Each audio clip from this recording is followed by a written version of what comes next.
आज हम कल की आगे की कथा सुना रहे हैं आप सभी को। श्री राम और रावण का युद्ध चल रहा है। कल प्रसंग सुनाया था जिसमें लक्ष्मण जी और मेघनाथ का घोर युद्ध हुआ था। मेघनाथ को लगने लगा था कि अब हमारे प्राण निकलने वाले हैं।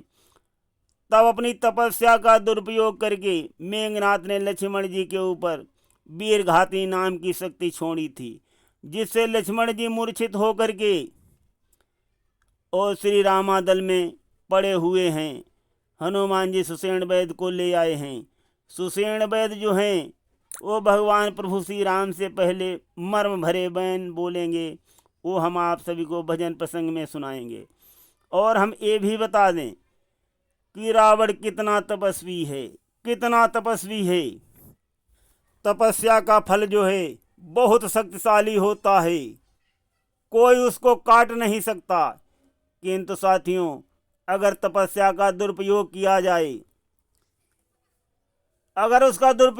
जाए, तपस्या का, तो बहुत कष्टदायी भी होता है। रावण कितना तपस्वी है, एक पैर खड़े होकर के तपस्या कर रहा है और वरदान भी पा लेता है, बहुत सुख भोगता है तपस्या के वरदानों की बदौलत। किंतु आखिरी में क्या हाल होता है? तपस्या का कभी भी दुरुपयोग नहीं करना चाहिए। तपस्या के फल की शक्ति से अगर किसी को सताया गया, परेशान किया गया, प्रताड़ित किया गया, तो तपस्या की शक्ति क्षीण हो जाती है, विपरीत काम करने लगती है। तो साथियों, यहाँ पर हमारा सबसे निवेदन है, कभी भी किसी के अनिष्ट के लिए दुआ प्रार्थना या तपस्या नहीं करनी चाहिए, कभी नहीं करनी चाहिए, चाहे जितना बड़ा दुश्मन हो। दुआओं, प्रार्थनाओं और तपस्या की शक्तियों का दुरुपयोग नहीं करना चाहिए। सबसे प्रबल यही शक्तियां होती हैं, और अगर इनका दुरुपयोग किया जाता है तब ये विपरीत दिशा में काम करने लगती हैं। रावण का क्या हाल हुआ वो किसी से भी छुपा नहीं है। कौन हो सकता है रावण से बड़ा तपस्वी? अब हम कथा को विस्तार पूर्वक आगे बढ़ा रहे हैं। श्री हनुमान जी संजीवनी बूटी लेने द्रोणागिरी पर्वत पर जाएंगे और रावण हनुमान जी को रोकने का प्रयत्न करेगा, किंतु हनुमान जी किसी तरह रुकेंगे नहीं और संजीवनी बूटी लेने जाएंगे। लौटते समय हनुमान जी के भरत जी द्वारा धोखे से बाण मार दिया जाएगा। हनुमान जी बाण से हतोत्साहित होकर के अयोध्यापुरी में गिर जाएंगे, किंतु जो संजीवनी बूटी वाला हाथ है वो ऊपर को ही उठा रहेगा। हनुमान जी श्री राम नाम का उच्चारण करेंगे। ये सुन करके भरत जी दौड़ करके आएंगे और हनुमान जी के लिए प्रार्थना करेंगे। हनुमान जी शीघ्र ही होश में आकर के संजीवनी बूटी ले आएंगे और लक्ष्मण जी जय श्री राम करके उठकर खड़े हो जाएंगे। आज का हमारा ये प्रसंग है। जब हनुमान जी सुषेण वैद को चारपाई समेत लंका से उठा करके ले आते हैं, सामने सुषेण वैद को देख करके भगवान प्रभु श्री राम क्या कहते हैं, सुनिए। सन्मुख देख सुषेण को बोले कौशल राय, वेदराज अति शीघ्र ही कुछ कीजिए उपाय। ये सुन कहे सुषेण ने मर्म भरे कुछ बयान, एक बात का दीजिए उत्तर राजीव नैन। क्या कहते हैं यहाँ पर सुषेण वैद? मैं वैद दशानन के घर का किस भांति आपका काम करूं, अनुचित होगा यदि बैरी को लंकापति के आराम करूं। जिसमें प्रत्यक्ष बुराई है कैसे वह कर्म किया जाए, हे राम आज्ञा देते हो इस समय अधर्म किया जाए। इस प्रकार से सुषेण जो है मर्म भरी वाणी बोलता है कि हे प्रभु, मैं महाराज रावण का वैद्य हूँ और रावण के दुश्मन को लाभ पहुँचाया जाए, क्या ये उचित होगा? मेरा क्या ये धर्म है? मेरा धर्म नष्ट हो जाएगा। क्या आप इसके लिए मुझे आज्ञा देते हो? इस प्रकार से जब सुषेण वैद्य कहते हैं, सुषेण वैद्य की वाणी को सुनकर प्रभु श्री राम क्या कहते हैं, सुनिए। यह सुनते ही चौंक कर बोल उठे रघुराए, धर्म तोड़ने की कभी राम न देगा राय। जिस धर्म हेतु प्रिय राज छुटा, पिता श्री का मरण हुआ। जिस धर्म हेतु प्रिय भरत छुटा, सीता प्यारी का हरण हुआ। उस धर्म सत्य पर लक्ष्मण भी यदि मर जाए तो मर जाए, आवाज यही होगी अपनी, हाथ धर्म नहीं जाने पाए। इस प्रकार से भगवान प्रभु श्री राम वैदराज सुषेण को जवाब देते हैं। भगवान प्रभु श्री राम की वाणी को सुनकर वैदराज सुषेण जी क्या कहेंगे, सुनिए। कृपा सिंधु के वचन सुन, कहने लगा सुषेण, फिर चरणों में गिर पड़ा, जय जय राज विनयन। प्रभु सचमुच हो धर्मावतार, मैं दर्शन पाकर धन्य हुआ। मेरा जड़ जीवन जड़ शरीर, इन शब्दों से चैतन्य हुआ। हे नाथ, धर्म चर्चा की थी वो केवल एक बहाना था। आया हूँ प्रभु की सेवा में, जो स्वामी को अजमाना था। लंका में रहकर भी सुषेण है नहीं दशानन के दल का, सहयोगी आज्ञाकारी है हर समय विभीषण मंडल का।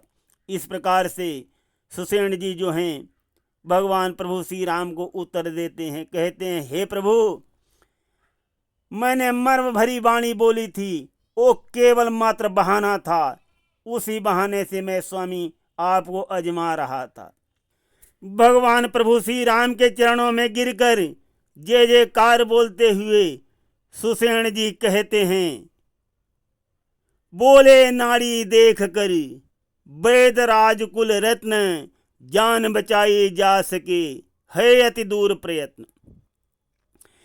यदि सूरज उगने से पहले औषधि वो आ जाएगी, अन्यथा असंभव उठना है, विष की ज्वाला छा जाएगी। लक्ष्मण जी की नाड़ी को देख करके वैदराज जी बोले कि हे प्रभु, जान तो बचाई जा सकती है, लेकिन प्रयत्न बहुत दूर है। वो औषधि जो है बहुत दूर मिलेगी, वो औषधि यहाँ नहीं है। और हाँ, वो औषधि जो है वो रातों रात में आ जाए। अगर सूर्य उग गए तो शरीर में जो विष है छा जाएगा, फिर जान नहीं बचाई जा सकती है। वैदराज की बातों को सुनकर हनुमान जी कहने लगे कि रातों रात में ही आएगी, कहाँ है वो जड़ी बूटी। हनुमान जी के ऊपर ही सबकी निगाहें टिक गई हैं। हनुमान जी कहते हैं कि वैदराज जी आप बताइए, कहाँ पर मिलेगी वो औषधि। हनुमान जी कहते हैं, भूतल पर हो या नभ में हो, पर्वत पर हो या सागर में, लाएगा दास अभी उसको, चाहे हो ब्रह्मा के घर में। बतलाओ रूप रंग उसका, किस ठोर हाथ में आएगी। यदि प्रभु का आशीर्वाद रहा तो रात रहे आ जाएगी। हनुमान जी कहते हैं कि प्रभु श्री राम जी का अगर आशीर्वाद मेरे सिर पर रहा तो चाहे भी जहाँ हो वो रात ही रात में वो औषधि आ जाएगी। इस प्रकार से हनुमान जी की बातों को सुनकर वैद्य सुषेण जी जो हैं सारी व्यवस्था बताते हैं, रास्ता बताते हैं और औषधि का नाम बताते हैं। सुन वाणी बजरंगी की, वैद्य राज समझाते हैं। उत्तर में द्रोणागिरि पर्वत, पुण्य मार्ग सभी बतलाते हैं। यदि रातों रात नहीं आई तो जान नहीं बच सकती है। संजीवनी नाम की वो बूटी ज्वाला की भांति चमकती है। वैदराज के साथ ही बोल उठे युवराज, वीर तुम्हारे हाथ है, अब हम सबकी लाज। जैसे ही सुषेण जी हनुमान जी को ये बतलाते हैं, अंगद जी हनुमान जी को गले लगा लेते हैं और कहते हैं कि हे वीर, अब तुम्हारे ही हाथ हम सबकी लाज है, हम सबकी लाज अब तुम्हारे ही हाथ है। इस प्रकार से अंगद जी पवन पुत्र जी का उत्साह बढ़ाते हैं।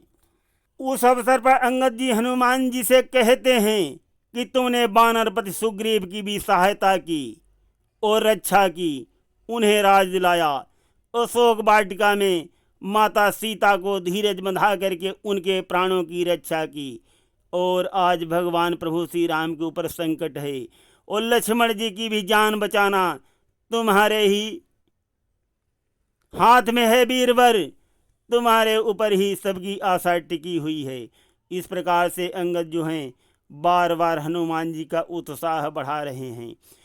अंगद की ये बात सुन बोल उठे हनुमान, जय हो सीताराम की होगी विपत्ति निदान।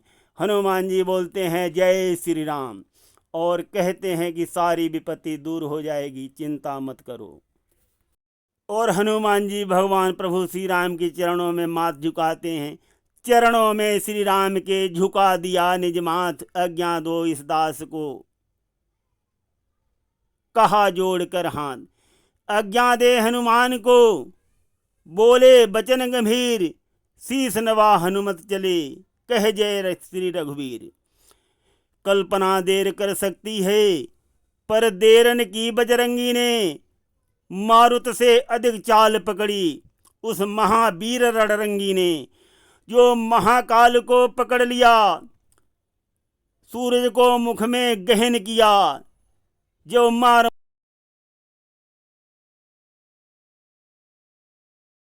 जिसने सभी अद्भुत काम किए, जो संकट मोचक है, वही पवन पुत्र जी संजीवनी बूटी लाने के लिए आंधी बेग के समान चल पड़े हैं श्री रामादल से।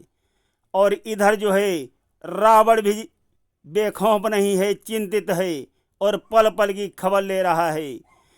था लंकापति निश्चिंत नहीं, पल पल की खबर लगाता था। सक्रिय थे उसके गुप्त दूत, हर समाचार मिल जाता था। जब ज्ञात हुआ लंकापति को प्रस्थान प्रबल बजरंगी का, तब मार्ग में भटकाने को सोचा उपाय छल करने का। रावण को गुप्त दूतों से पता चला कि जिस पवन पुत्र ने लंका दहन की थी वही संजीवनी बूटी लाने के लिए द्रोणागिरि पर्वत पर जा रहा है।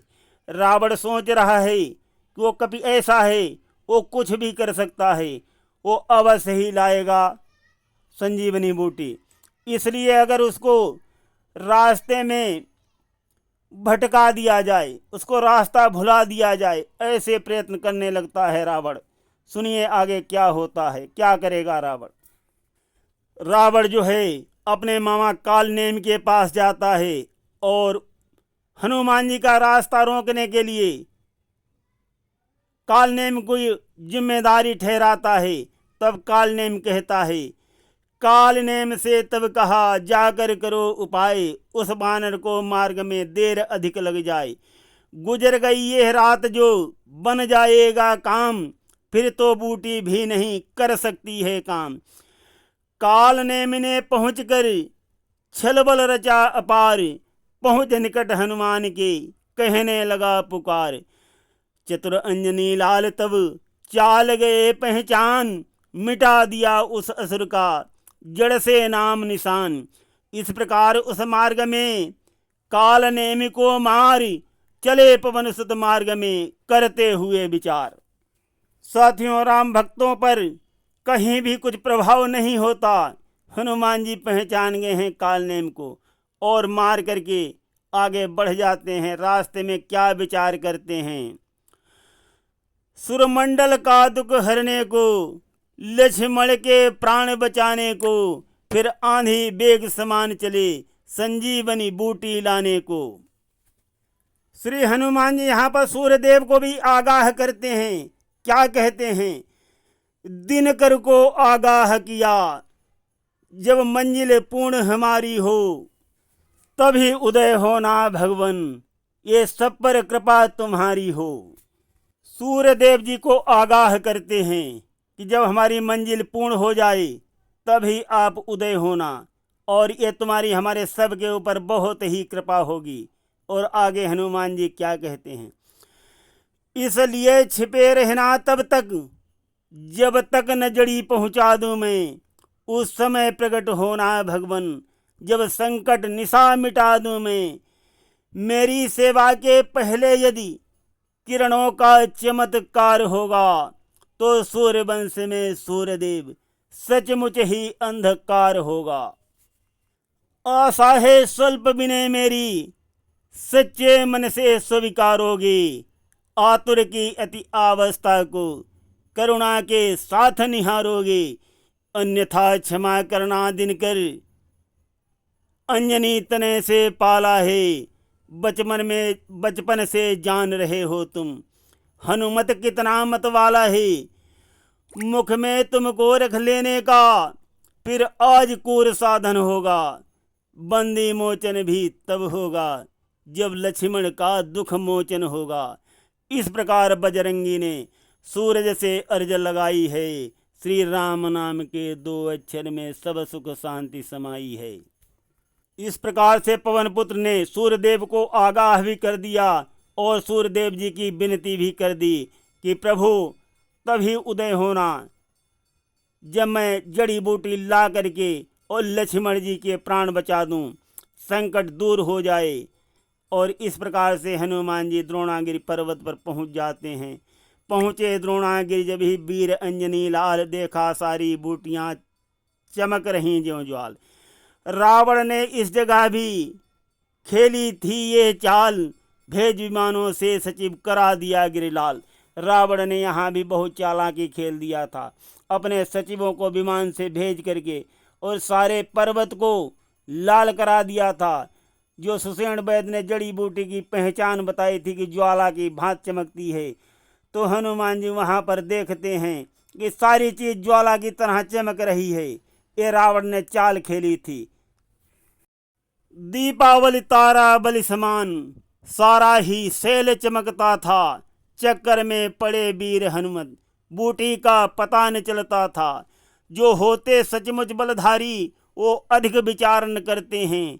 जब आता है आवेश उन्हें, तब मन चाहा कर उठते हैं। हनुमत में भी उठी वही तरंग, सोचा छोड़ो इस हुज्जत को। देखा भाली का समय नहीं, ले चलो उठा कर पर्वत को। उस शैल भाग को उठा लिया, प्रेरणा मिली जो रह रहे कर। बाएं कर उसको धारण कर, चल दिए राम को जय कहकर। हनुमान जी ने पूरे पर्वत को उठा लिया है और भगवान प्रभु श्री राम की जय कह करके वहाँ से प्रस्थान कर दिया है। गगन मार्ग से रात्रि में शैल सहित हनुमंत, चले उत्तराखंड से दक्षिण दिशा तुरंत। जब आया बलधाम के तले अयोध्या धाम, परवश करना ही पड़ा इन्हें यहाँ विश्राम। घटना ये थी दृढ़ शक्ति लगी, जब लखन लाल जी के उर में देखा तब माता सुमित्रा ने दुस्वप्न यहाँ कौशलपुर में।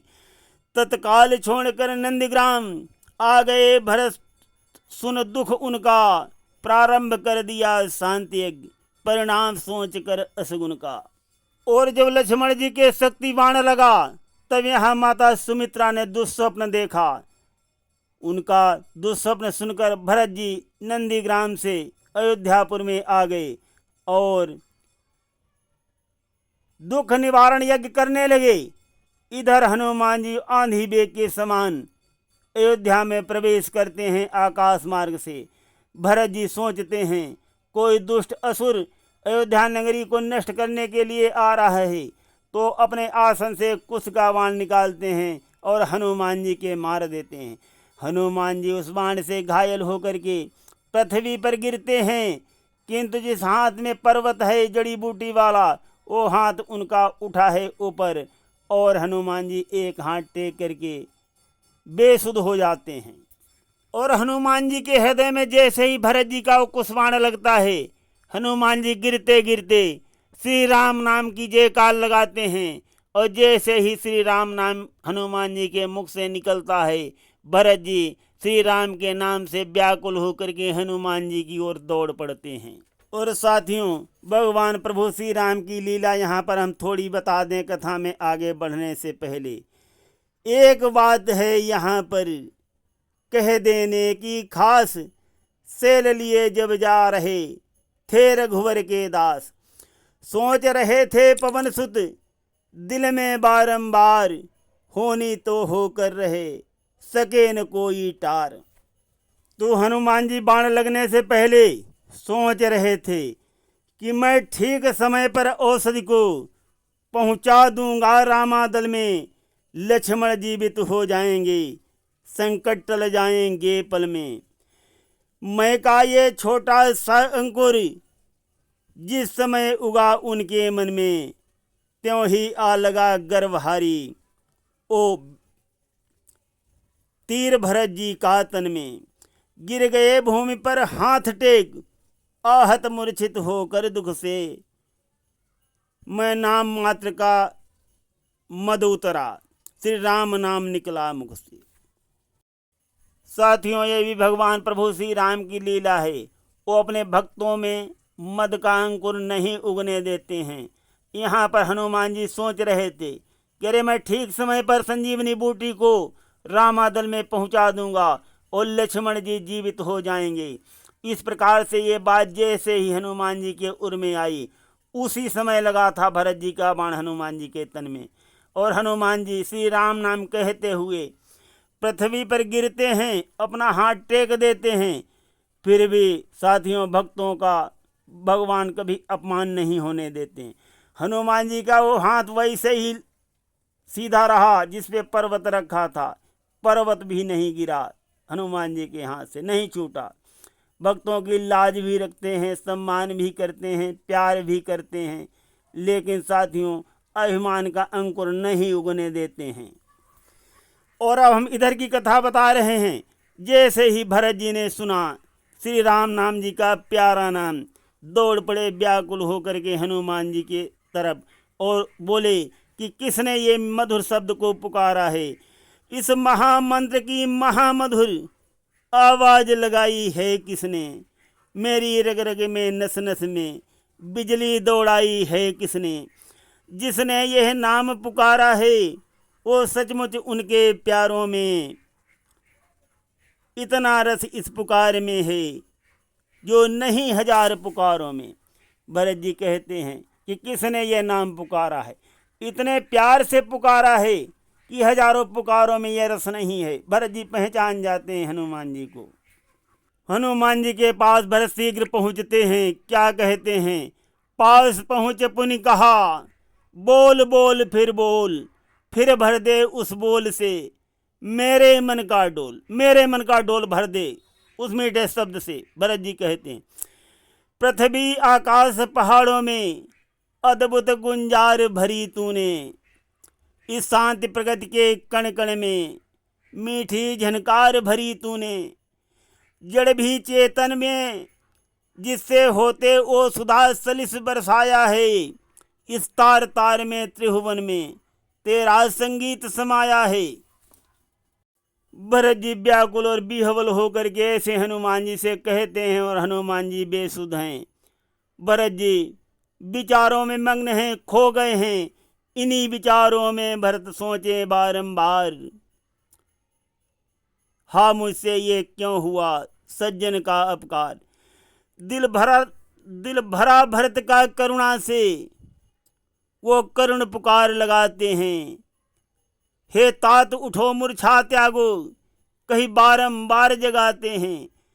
नाड़ी देखा तो प्रकट हुआ, सचमुच प्राण त्रास में हैं। श्री राम नाम की इच्छा से आती प्रत्येक सांस में हैं। ये भी देखा तन आहत है, सायक तन मध्य समाया है, पर बायां हाथ वहीं स्थिर जिस पर गिर रख कर लाया है। भरत जी यहाँ पर बहुत दुखी हैं, बहुत घबरा रहे हैं और भावुकता से भरे हुए हैं। बोल उठे श्री राम का, हूँ मैं सच्चा दास, है यदि मेरे हृदय में अटल प्रेम विश्वास, तो तुम जागो वीरवर, तुम्हें उन्हीं की यान, जिनके पावन नाम से सोए हो बलवान। ऐसे विनती करते हैं भगवान प्रभु श्री राम से और हनुमान जी के कान में कहते हैं कि अगर तुम भी सच्चे भगवान प्रभु श्री राम के दास हो तो हे बलवान उठ के खड़े हो जाओ। जब श्री भरत जी ने श्री राम नाम की आन लगा दी और बजरंगबली के कानों में शब्द कहे, इन वचनों में भरा था महासुधा का सार, उठ बैठे श्री राम के श्री अंजनी कुमार। धोखा खाया भक्त ने देख भरत का रूप, वही सलोना राम सा कोमल अंग अनूप। रंग रूप वही सौंदर्य वही, जिस पर त्रिभुवन बलिहारी है। ये देख पवन सुत चकित हुए, अपनी बुद्धि विसारी है। वैसे ही थे जटाजूट, जो देखे थे रामादल में। संशय में है महावीर, क्या पहुंच गया रण स्थल में।